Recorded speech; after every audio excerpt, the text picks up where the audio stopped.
My name's Kim Kardashian. I'm the dopest on the ropest person in this class. Making a celebrity icon is not an easy task. Just ask Kim Kardashian West. Kim, it sounds like you might be having a little bit of a hard time. Her rise to worldwide household fame took more than just a few bold choices and self-confidence. Growing up with a famous lawyer dad and styling for Paris Hilton may sound like heaven to some, but for Kim, it wasn't enough. So what else are you doing? I don't know. She decided to take her life and the life of her family to the next level. You would know what it takes to run a business, but you don't. From an adorable child to a savvy business person, there are many reasons Kim became famous for being famous. But there's more behind the lens of what appears to be a perfect life. I've just go through this worst case scenario mode. The lady wanted it all and she got it. But what was the price? That I was going to end up feeling this way. The Kim Kardashian story will show you just how Kim made herself into the famous woman we know her as today, and why it could be detrimental to herself and society. Now let's dive into this reality star diva's rise to fame.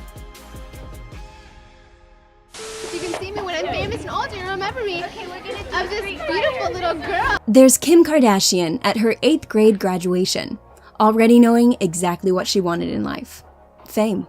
And now, in 2018, we know that her dreams became a reality in a major way. But how did this young girl with a passion for being in front of the camera get all the way to the top of the fame food chain? What parts of her life did she sacrifice to become who she is today? Maybe if you had a business that you were passionate about, then you would know what it takes to run a business, but you don't. Kimberly Noel Kardashian was born to Robert and Kris Kardashian on October 21st of 1980. Kim is the middle of 4 children, with Kourtney as the eldest and Khloe and Rob the 2 youngest. She was born into an already wealthy family who was prominent in the Los Angeles socialite community. Her father, Robert Kardashian, famously defended O.J. Simpson as one of the 10 lawyers who were part of the Dream Team to get the alleged murderer off the hook in 1994 to 1995. O.J. was a friend of Kim's father. Robert actually reactivated his license to practice law to help his friend out. However, the case has massively divided the family, but we'll get to that later. Way before the Simpson case changed the Kardashians' lives, Kim had a normal life, as normal of a childhood as she could with the wealth she grew up in. Kim played soccer and went to Johnny Rockets for junk food and dressed up pretending to be a dancer. Kim attended an all-girls Roman Catholic school called Marymount High School in LA. The Kardashian siblings have had a wide mix of backgrounds. On Kris's side, there's Dutch, English, Irish, and Scottish ancestry, while Robert is 3rd-generation Armenian-American. Kim and her family have always said that they are really religious and have been reported to partake in morning group chats where they discuss a verse from the Bible. Have little Bible calendars on, by our sinks, all of us, when we wash our face every morning. When Kim was just 13, Kim admitted she took her parents' car for a spin. She posted a photo of her young self sitting in the driver's seat with a pager. It was 1993 at the time. She said in the caption, "We might have snuck out and taken it for a spin." Growing up, Kim was always the sensible one, out of all the siblings, despite this one little joyride, we're guessing. She never caused any trouble and was always reasonable, which is probably why her father, Robert, openly favored Kim, even though he knew he shouldn't. In Kris Jenner's cookbook, yes, she has a cookbook, she revealed to fans that Robert used to say, and we quote, "I'm thankful for all my girls, but especially Kimberly." Kim still misses her father, and she's even tried to contact him through different mediums. Kim claims that on the awful day of the Paris robbery, so many years after her father passed away, that he tried to warn her. On the day of the robbery, Kim's BlackBerry alarm went off at 11 a.m., even though she's never set an alarm in an entire decade of owning the phone. Could it have been Robert? Kim believes so. As a child, the two were very close, but when Kris divorced Robert and remarried Bruce Jenner in 1991, Kim also became very close with Bruce. Bruce says they're usually pretty quiet. Yeah, it's ridiculous. Well, things have certainly changed. What is wrong with you? At the age of 12, Kim dated Michael Jackson's nephew, TJ Jackson. The pair was a hot young couple from an affluent LA family. They lasted 3 years together. Her dad wrote her a letter saying that her body would garner her attention from men, but that she should know her self-worth. And only lastly, her mother put Kim on birth control at only 14 years old. This ultimately put Kris under a lot of fire, What? in which she explained that as a mother, you protect your children. For years, many people called Kim Paris Hilton's assistant, but this fact is entirely untrue. Kim knew how to get in with the top, but she was never Hilton's assistant. Kim did, however, work as Paris's personal closet organizer. Kim would go to famous and rich people's homes, organizing their closets and selling whatever they didn't want on eBay. This has got to go. Some of Kim's famous clients included Lindsay Lohan, Nicole Richie, Rob Lowe, and Brandy. And it was because of Brandy that she later became famous. But more on that later. Earlier, we briefly touched on the whole Robert Kardashian O.J. Simpson trial. Well, we're back to it, because this was a major event in Kim and her family's lives. As we mentioned before, Robert defended his good friend O.J. after he was tried for the murders of his ex-wife and her friend, Nicole Brown and Ron Goldman. Though Simpson was a person of interest, he did not turn himself in. But on June 17th, a low-speed pursuit of O.J. took place. After what deemed a suicide note was read by Robert Kardashian. The chase was the infamous Bronco car chase and was televised live across the nation. Down there on the ground is a white Ford Bronco. The trial against O.J., including the pursuit and the arrest, is said to be one of the most publicized criminal trials in American history, also being called Trial of the Century because of its international appeal. So why is all this criminal business interest of Kim's story? Well, the trial was so widely publicized that it made a household name of Kardashian. And Kim was right there along with them for all the turmoil. This caused major tension in the family. When Rob joined the defense team for O.J., it immediately divided the family. He was definitely stunned. I mean, you could look at his face and see it. With all the media and publicity that the case got, despite the negativity, it still put the Kardashian name on the map. Perhaps it was in her blood, or perhaps the little clips of her family on E! News got to Kim, but either way she realized she loved fame.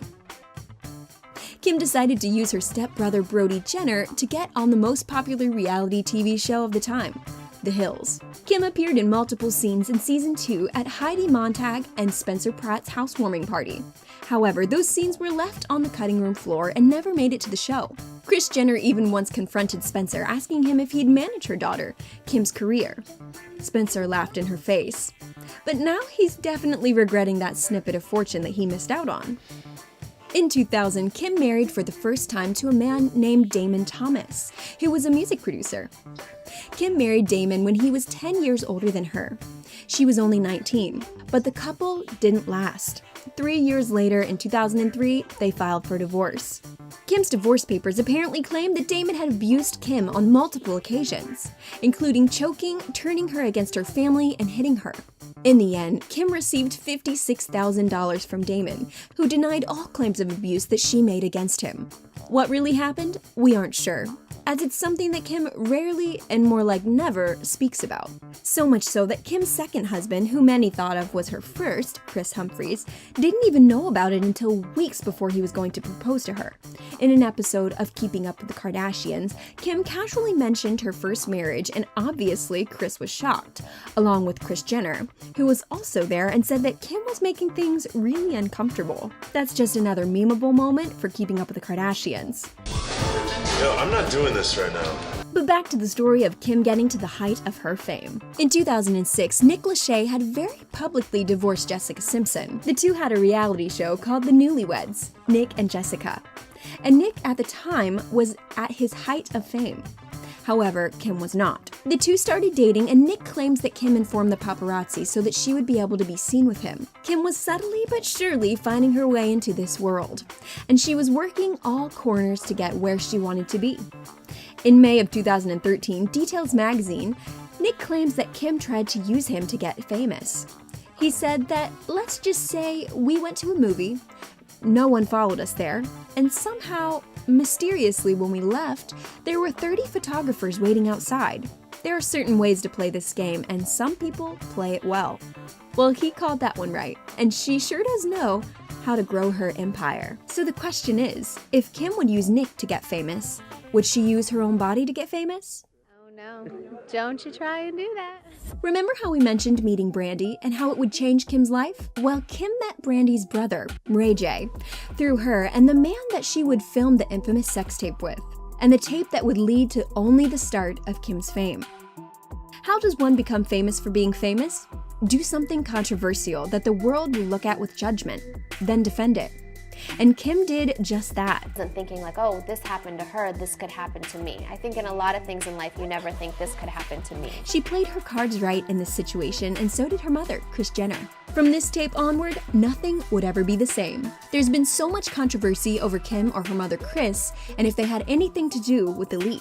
In the interview with Complex before the tape leaked, Kim was even already referred to as the new It Girl. The magazine read that she owns a high-end LA boutique, Dash, reorganizes closets professionally, and she's doing Lindsay Lohan's Next Week, styles celebs, and slangs closet accessories on infomercials. So if Kim was already being touted as the next It Girl, why would she need to release such a provocative tape on top of it all? While Keeping Up with the Kardashians aired for the first time on October 14th of 2007, only months after the tape leak. Could the tape have been a dangerous way to market the new show? I think she should do it. I think it'll be really great. Well, let's go back to the interview with Complex. After Kim had denied any tape existing, they followed up by asking, are sex videos the new stepping stone? Because her BFF at the time, Paris Hilton, had an infamous one. Kim answered, I don't know, that's a weird thing. I'm not gonna lie, when someone has one, I definitely go look it up on the internet. Everyone does. Could Paris have been the one who got the idea floating in Kim's head on how to become even more famous? In the end, Steve Hirsch, a Vivid Entertainment CEO, spoke to Page 6 about the truth of what happened. The rumors about Kris being involved and Kim wanting it leaked were fake. The tape came from a third party. But still, that meant that they needed the rights from both Ray and Kim to release the footage. Hirsch explains that at the time he didn't want to release the tape because of Kim, but because of the people that she was connected to. Hirsch tells Page 6 that it was a very difficult time, and ultimately we were able to come to an agreement. It was a very difficult deal to get done, probably the hardest deal we've done. Kim did not want to make it happen, but that means that yes, Kim and Ray J did sign something. Kim ended up selling the footage to Vivid, and they were legally allowed to distribute it. It's reported that she received approximately $5 million. But Kim's lawyer, Marty Singer, says that that number was greatly inflated. Either way, the tape was legally released with permission from Kim and had nothing to do with Kris. Later speaking to Oprah, Kim told her that the tape jump-started her career and put her family on the map, and it began their path to fame. The interview between Kim and Oprah happened after Keeping Up with the Kardashians aired and the tape was released. In 2012, Kim admitted to Oprah that it was a big regret. That interview happened years after Kim blew up to the worldwide fame that she is today. The tape put her on the map, but Kris Jenner getting the reality show deal for her family, which was a major success, maybe even more than they all realized, is what would ultimately allow Kim's fame to last. She's my manager, and I love her to death. Kim thrived on the show, becoming what most people know her as the most famous of the Kardashians. In the first episode, Kris would even talk about Kim's junk in her trunk, which, once again, became a major defining factor as to who Kim was. She said you have a lot of junk in your trunk. I meant outside in your car. There's some stuff in your car we need to get out. Kim has used her worldwide fame and notoriety to endorse hundreds of products on her social media and in the show. This is huge, if not one of the largest contributing factors to the star's income. Hence, using her fame to stay famous at this point. Should I just pour it all over me? Then they owe you a lot more money. Kim opened her own makeup brand, which is taking off, called KKW Beauty, and has rocked her net worth in 2018 to an estimated $350 million. Kim uses her fame to sell products to young, influential people who love the long-lasting reality show and reality star herself. Many criticize the family for using their fame in this way, but then again, many people can't pull themselves away from watching the famous star.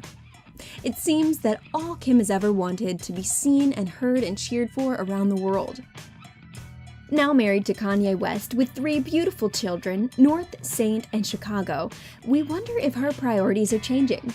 Her success has reached levels that many celebrities will never know.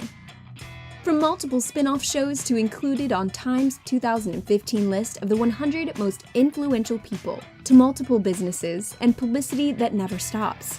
It seems that Kim will never be able to escape her own empire, the one that she built. Even since she was little, Kim always wanted to be famous. I'm so popular. And when she grew up, she wanted the same thing. Where can I go? Where can I be seen? Who's there? What are they doing? All this to say, Kim Kardashian has taken over the world and is a celebrity icon in her own right. To present the special CFDA Influencer Award to Kim Kardashian West.